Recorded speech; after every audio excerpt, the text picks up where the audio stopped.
Hello and welcome to Freedom Through Astrology, where we're giving you the keys. And it's freedomthroughastrology.com. I'm your astrologer. My name is Donald Patak. There's my contact information, standard YouTube copyright, and no, my content may not be used to train AI LLMs unless I'm appropriately compensated with residuals. Keys to the reading part one, because I do read astrology differently. Excuse me.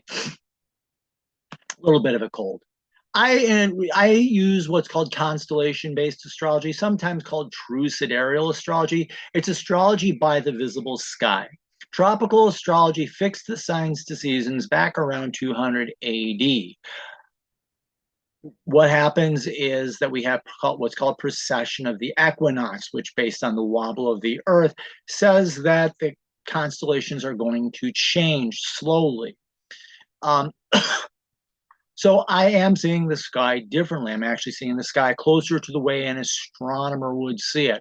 And in using the visible sky, there are 13 signs in the zodiac belt, otherwise known as the ecliptic. And the missing sign is called a fucus. It's the symbol of the wounded healer. The symbol looks like a U with a squiggle through it. And it's of a man or a person holding a snake by the head and the tail.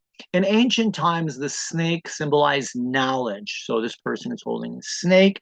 And according to the mythos, the person was wounded and the gods taught them how to heal themselves so they could heal others with similar wounds.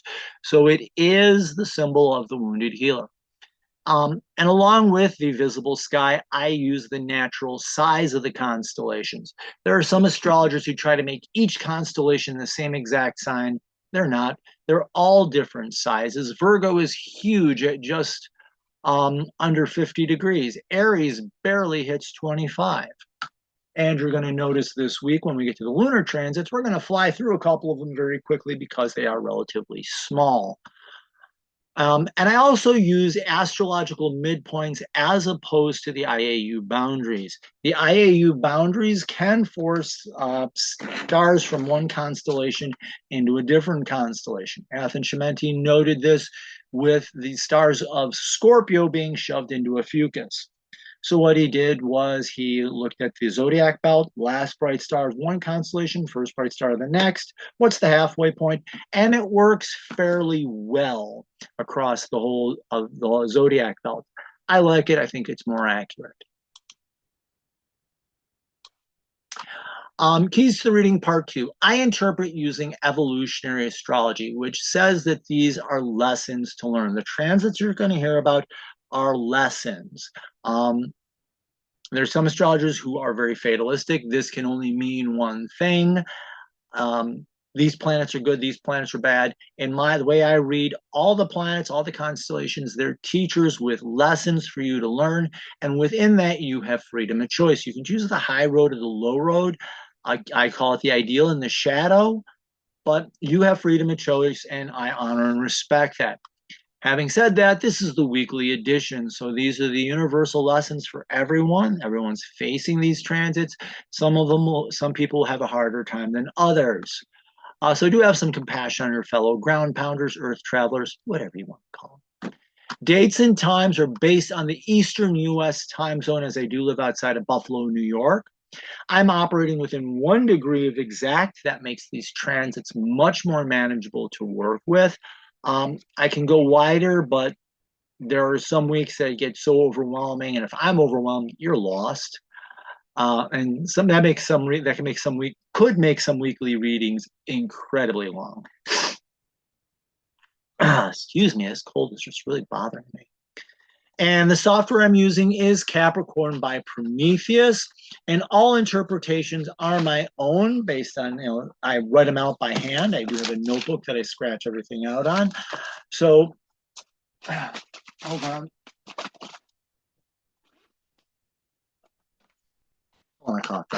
So I do not use AI or whatever to generate my forecasts. I use my software does tell me what the transits are. I interpret them on my own. And that being said, these are the weekly transits for the week of August 17th through 23rd, 2026. We do have the sun in Leo. So nice big constellation. We're going to be here for quite some time. The moon moves from Virgo through to Sagittarius. So it's going to start in Virgo, hit Libra, Scorpio, Ophiuchus, and then Sagittarius. So they're going to be a quick blast of planets in succession in the week. So the moon is going to be active. So do pay attention to your emotions and your soul a little bit here. We do have the first quarter moon on in Libra on August 19th. It'll be very late at night at that. Our active planets beyond the moon will be the sun and Venus. We do have a sign change with Mercury entering Leo. Yay. And our long transits, we do have Neptune and Pluto still in that long sextile. And Chiron is working with the north and south nodes of the moon. And our retrograde parade is currently Saturn, Neptune, Pluto, and Chiron. So, pop this down here. This is our week. Let me get our doodle tool up and out of the way. So let us do start with the moon. As you can see, we do start in Virgo. And Tuesday in the afternoon to evening, it does move into Libra. Thursday morning into Scorpio. Scorpio goes after me enough. I am not much better. So Thursday morning, it goes into Scorpio. Friday afternoon, it enters Ophiuchus. Saturday in the afternoon, evening, it does move into Sagittarius, and that's where we will end. So it is actually a pretty active week for the moon. We don't usually get 1, 2, 3, 4, 5 signs in a week. And on Wednesday and late Wednesday evening, we're talking right before midnight, we do have that first quarter moon in Libra, where the moon is in a square to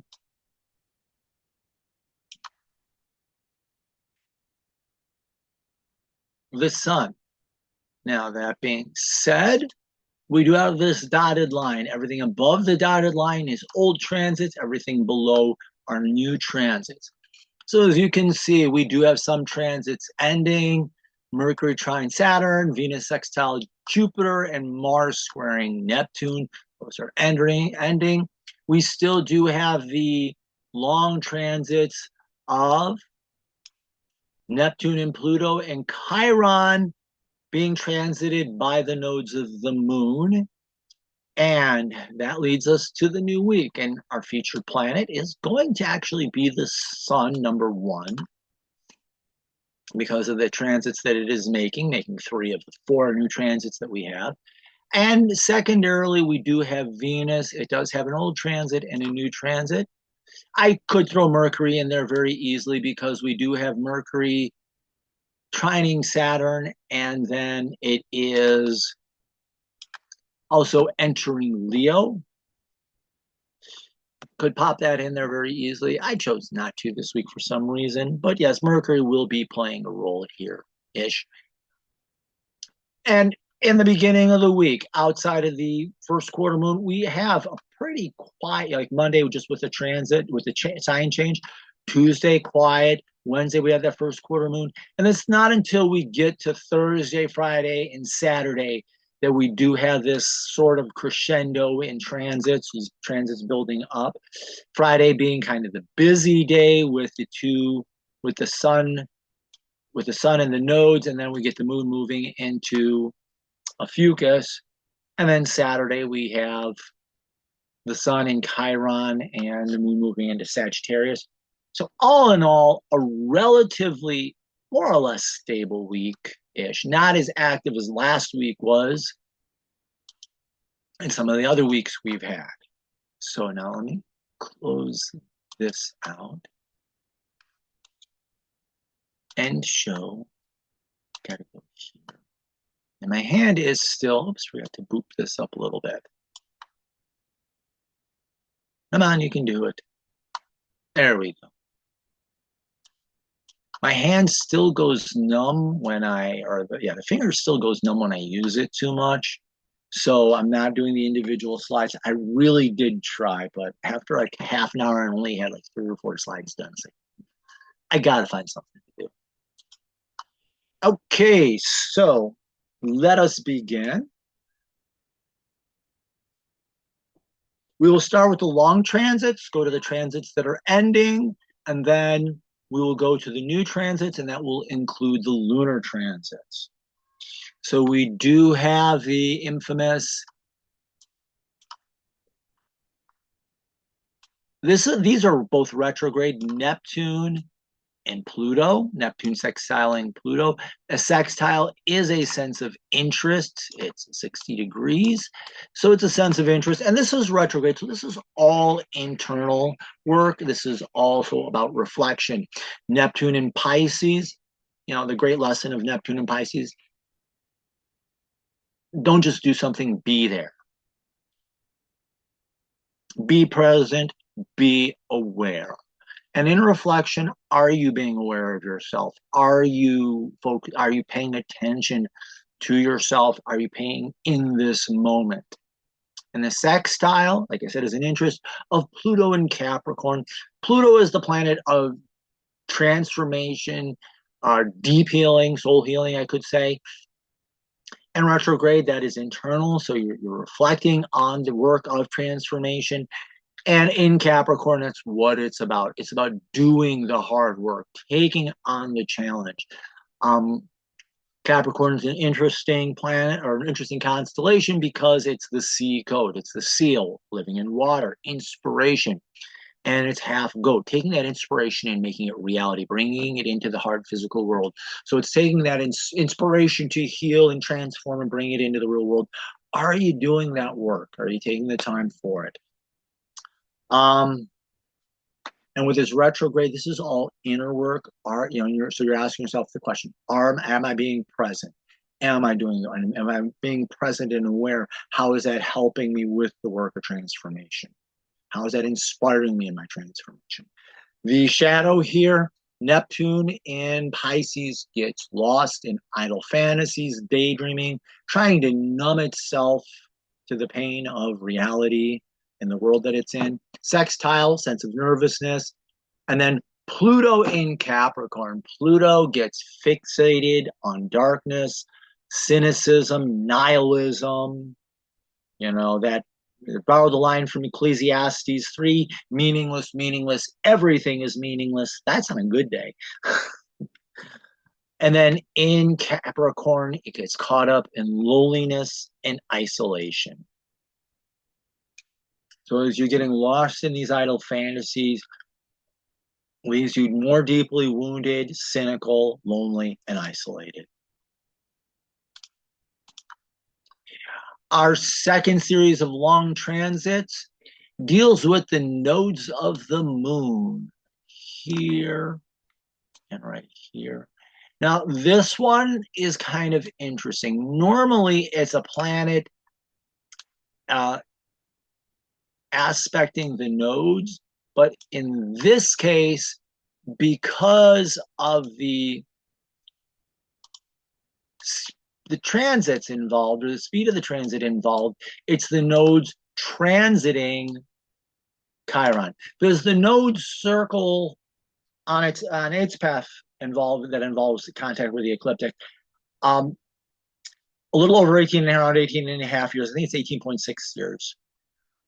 Chiron circles, its orbit circles the sun in over 50, I think it's 50.4 years. So it's over 50 years. So really, these are the nodes, your destiny, your purpose in life. Now you hold yourself back from that, triggering Chiron. So the South Node in Leo, the ideal of the South Node in Leo is helping you to realize how you hold yourself back with childish drama, egocentricity, insecurity. And this can be the over-the-top drama king, drama queen, or it can be the cowardly lion who's trying to hide away and not being seen. And opposing that is the North Node in Aquarius. And what the North Node in Aquarius is teaching you to do is to make your destiny authentic to yourself. Like for myself, my North Node is in Pisces, but what that looks like for me may look very different from another person who has their North Node in Pisces. So it's making my spiritual journey authentic and unique to myself. Wherever your North Node is, Look at in Aquarius, the aim is to make it authentic to you. And the south node is trining Chiron. The north node is sextiling. So Chiron in Pisces is Chiron is retrograde. You're reflecting on the wounds. And are you aware of them? Can you see them from a higher perspective or understand them from a different perspective? Are you able to heal them and release them? I have on more than one occasion talked to a person about that, and it winds up being a spiritual wound that they're healing. So this could also be a spiritual wound. Are you healing this spiritual wound? So as you become aware of how you're using drama, and you're becoming aware of, wait a minute, this is the old drama coming back. How is that, as you become aware of the drama and say, I'm not doing this anymore? Key thing with the South Node, when it's working in its ideal, it's making you aware of it so that you can stop, and then reflecting on the North Node and looking to the North Node for how you can get out of that situation.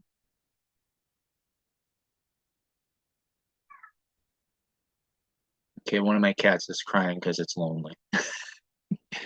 So as you becoming aware of this, you can see how it can be spiritually wounding, so you can heal it and release it. And this is a trine, so this is an easy energy. North Node in Aquarius, and sextile, excitement or interest. As you work and you realize the authentic journey of your North Node, how is that helping create an interest in your healing journey and releasing these wounds, even understanding them from a higher perspective? In the shadow, the South Node relives the drama of the past. Not just aware of it, you're reliving it. All the problems and pains of the past, you're just pulling them back out, reliving them again. And the North Node, instead of becoming authentic, you're denying, you're denying your destiny and purpose, you're acting it out in a way to provoke people, or you're selling it out to expectations of other people. And Chiron in Pisces, you're trying to numb the pain, escape the pain, deny it, anything but address it. So as you're reliving the patterns of the past, how is that fueling deeper wounding and exacerbating the pain? It's the internal pain here. And as you're acting out or selling out your destiny, how does that fuel wounding yourself again? And how does that create a sense of nervousness and that how you're hurting yourself? So there we go there. And ending this week, we do have 3 transits coming to an end. I will do them in the order that they end. First is Mercury in Cancer trining, or Mercury in Cancer in a trine to Saturn. So, and by the end of the day, Mercury is going to go on from Cancer into Leo. So we will start with that. So Mercury in Cancer is learning self-care. And as it moves into Leo, it's learning to express your interests, expressing your ideas, sharing your knowledge, being willing to be seen and ask the question.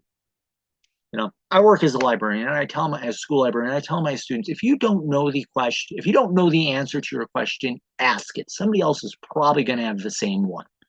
So it's being willing to stand up and ask that question, be seen, be willing to be seen as a little foolish. It's like, and as you're doing that, as you're learning to care for yourself, as you're learning to express your interests, how is that trine supporting? Draw the triangle here. How is that supporting Saturn in Pisces and retrograde? Inner growth, inner spiritual growth, inner spiritual maturity. So that's the ideal there. The shadow, Mercury in Cancer, is mentally defensive. It's the best way to say it. And as it gets into Leo, it blathers on endlessly and just carries on and talks. It's that person who talks forever and hasn't said anything. Other shadow is a person who knows the correct answer but won't say it. Somebody asks a question, you got the information, but you don't want to speak up. You don't want to be seen. And a trine creates a mess fast. And Saturn in Pisces, Saturn, the shadow of Saturn is just falling into deep-seated fear. And that thing is this fear is internal, retrograde. It's an internal fear, and it's an internal fantasy. You're just caught up in this internal fear-fueled fantasy that doesn't exist in the real world. And this can be lonely, it can be isolating, it can fuel cynicism, it can also fuel some tyranny as well. So let me clear that out. That's part one. Part two, Mars in Gemini, courage to learn.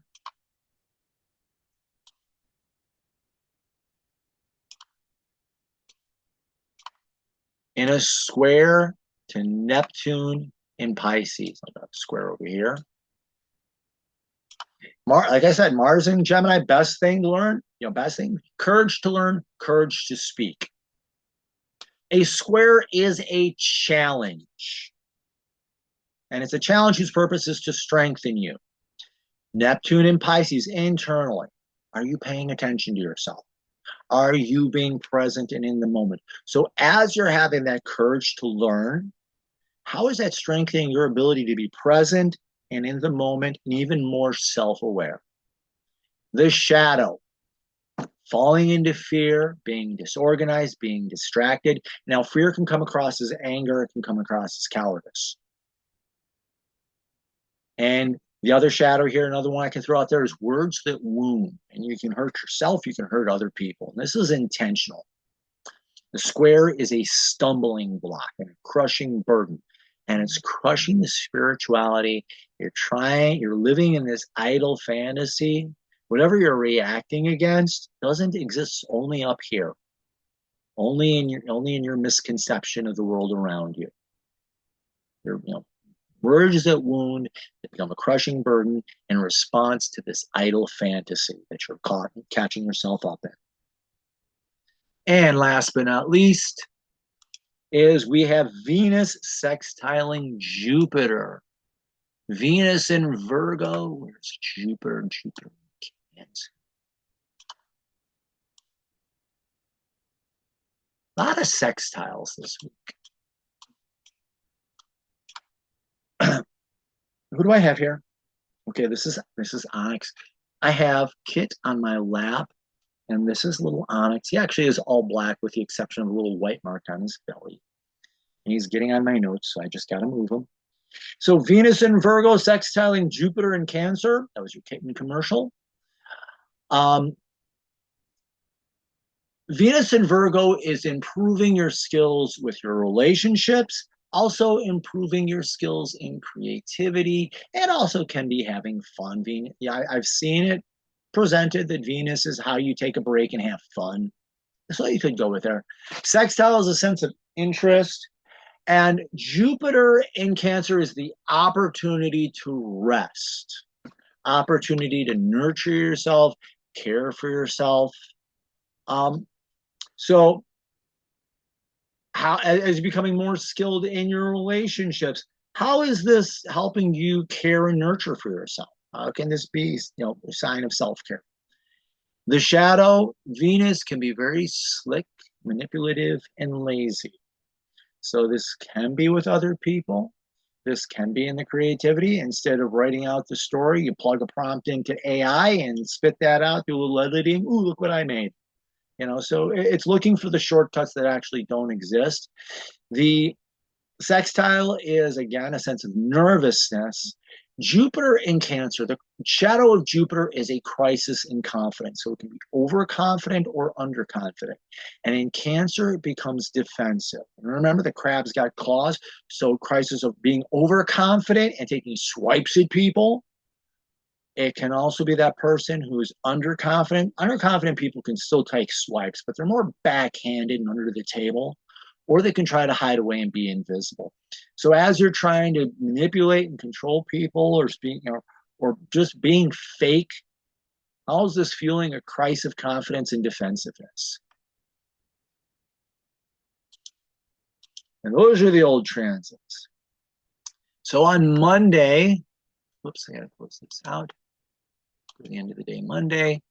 We do have Mercury in Leo.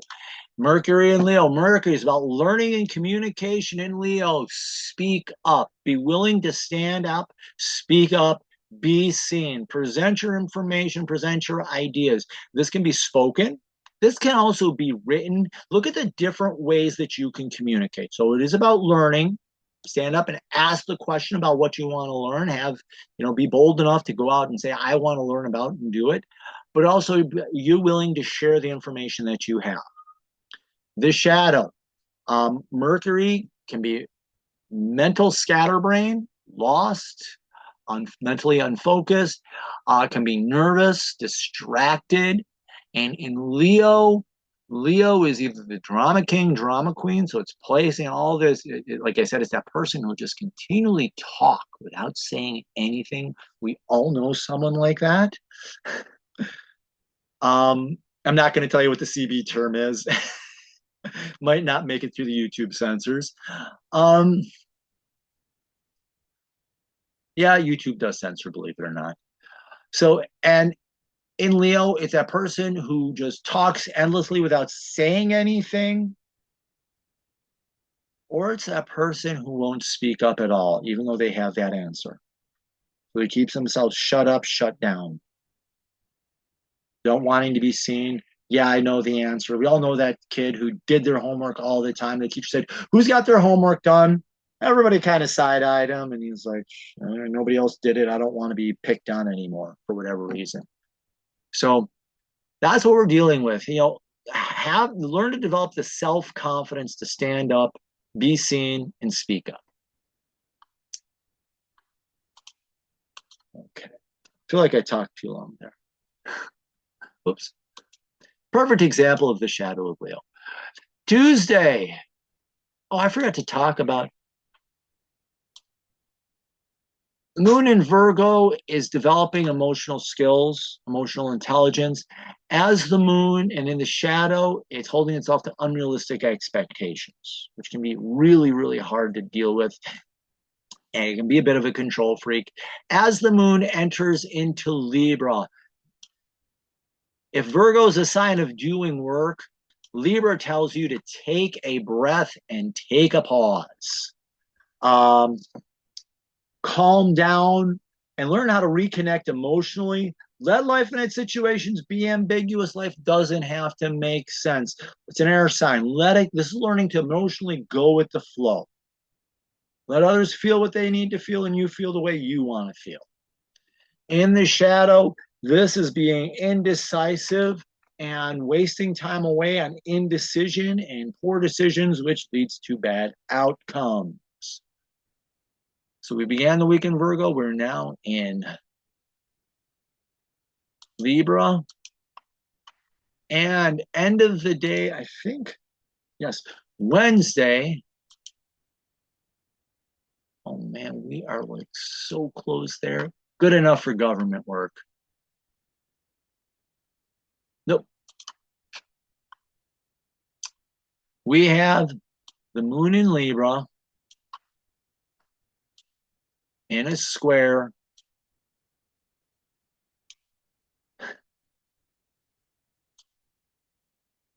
to the sun in Leo.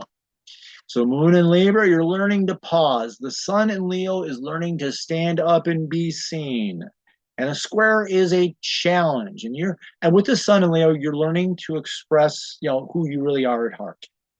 You're here to learn how to have a healthy self, have that healthy ego, and your sun in Leo is learning how to express that appropriately. They want to stand up and be seen, be the main character in the play, and want to stand back and take a supporting role.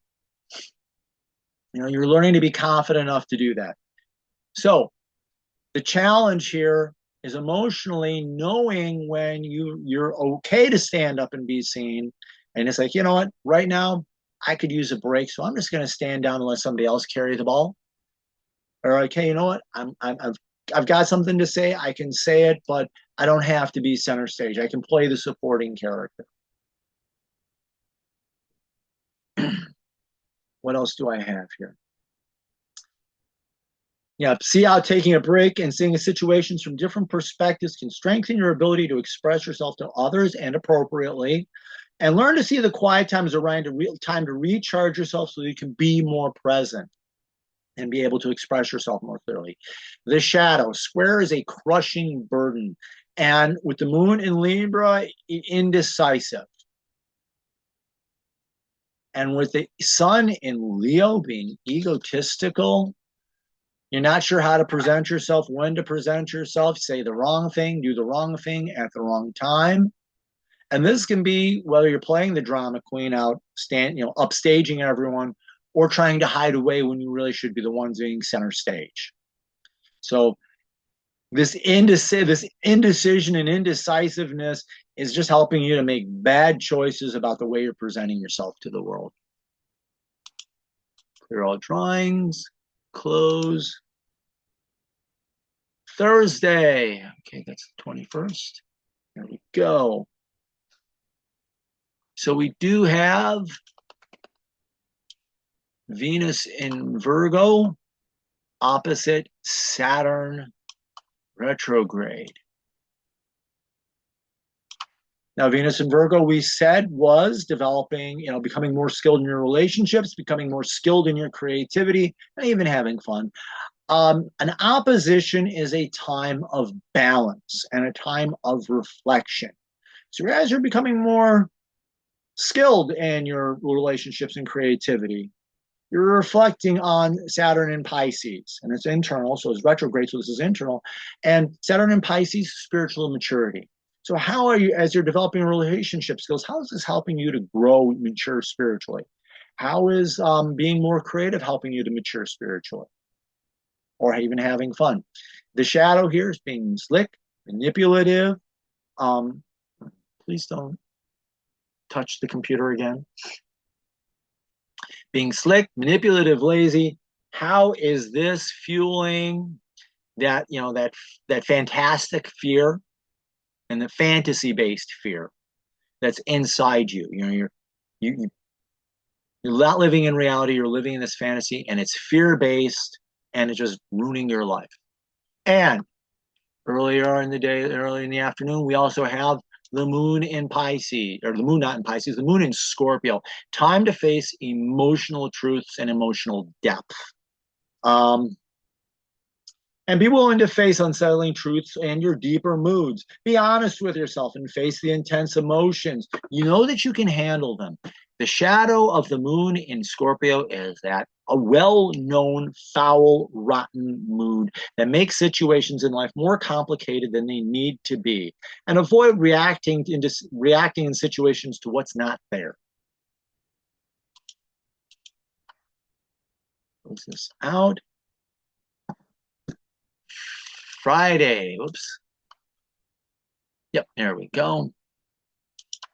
We have the sun. Now, here on the East Coast is because we didn't have the actual, we only had a partial eclipse here, and I couldn't see it because of the clouds.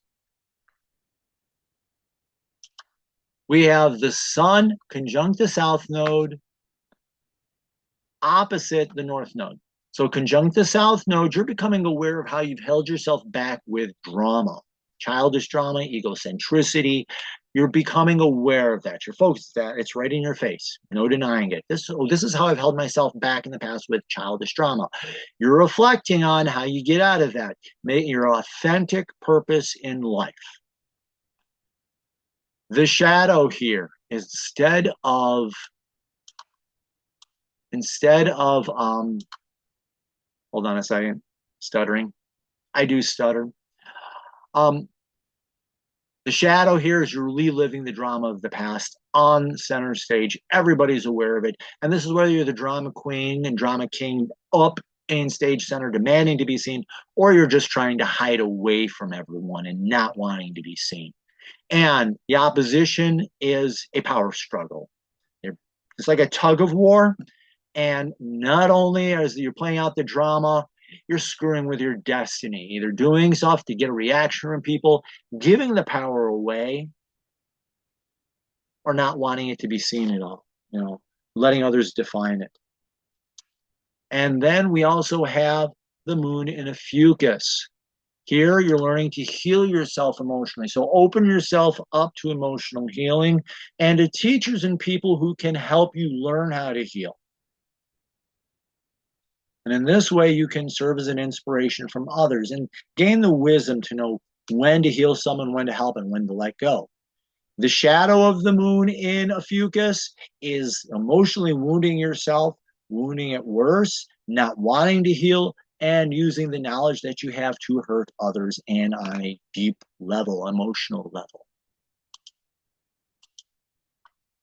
And let's go to the end of the day, Saturday. Okay, Saturday. Okay, we have the sun in Leo, trining Chiron in Pisces. Ever so close to Aries, but just not there. We said sun in Leo, learning to stand, learning to help get a healthy ego and express it appropriately, knowing when and how to express yourself, when to be center stage and when to play a backup role. How is that supporting Chiron in Pisces? Your ability to heal inner wounds, heal spiritually. So how is learning that self-expression and expressing who you are? How is that spiritual healing? Reflect on that. And that's an inner journey right now. So this is like, oh, haven't been doing that too well. Need to work on it more, or been doing a good job, and this is how I can get better at it. And this is how, and you're also even learning about the wounds from a higher perspective so you can release them and heal them. The shadow, getting caught up in childish egocentricity, ego-driven dramas. And like I said, this is a drama king, drama queen over the top, wanting to be seen all the time, or that cowardly lion trying to hide away.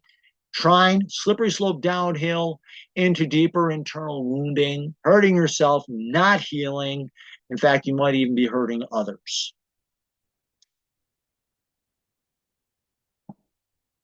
And what else do we have?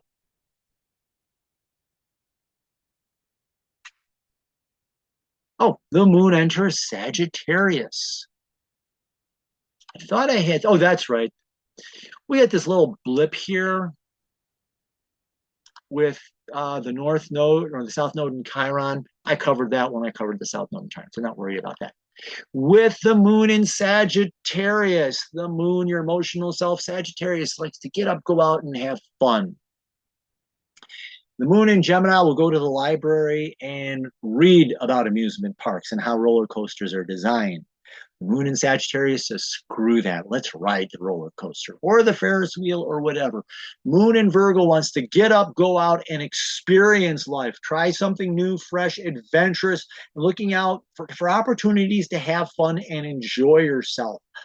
Pay attention to synchronicities that can happen. They can be harbingers or markings of something greater that's about to potentially happen in your life. So this is the opportunity really to have fun. In the shadow, you're getting stuck in this rut and defending the status quo and falling into boredom. And that is where we end the week. No new transits on Sunday, so there we go. I'm going to minimize this, go back here, start concurrent slide. So I'm on social media. I'm on Facebook, Instagram, and YouTube. I do my daily deep dives on them. All these are making billions of dollars off your data and not paying you a penny if you're getting much at all. Digital Soul Space is now free. They're doing it PBS style. Hey, if you like it, throw us a couple of bucks. They found a way to do that, which is great. And it's really promising. I call it the spiritual safe space of the internet. These organizations use your data to make money. Digital Soul Space is hosted on the mighty networks, and they allow you to decide how your data is used. So it's focused first and foremost on privacy. We have 4 great moderators that keep it a bully-free zone. I can't remember the last time I saw some trash posted on DSS. It's an amazing place to be and spend time hanging out. I do astrology. People talk tarot, oracle cards, crystals, a wide variety of spiritual practices, incense, herbalism, you name it, healing requests. It's just an amazing place to be. Now free. Stop on in, check it out. Numerology, uh, just a lot of great stuff. I do astrology readings. Hold on one second, got the hiccups. If you want to see how your chart changes from tropical to true sky astrology, order the quick six. I'm also dyslexic. So order the quick six key points off your chart to give you a firm foundation on the changes. If you want to know your birth contract, in evolutionary astrology, your birth contract is who you came here to become. So it's the end line for you. So what's your birth contract? I can help you understand that. I also can help you understand any karma that you're facing in your life. This birth chart is centered on the sun and 5 other points. The karmic reading focuses on the north and south node of the moon, and a deeper reading in that. And it can be a special lesson that you're learning in this life, or it can be a past life that you're re-experiencing the archetype in this life so you can heal it.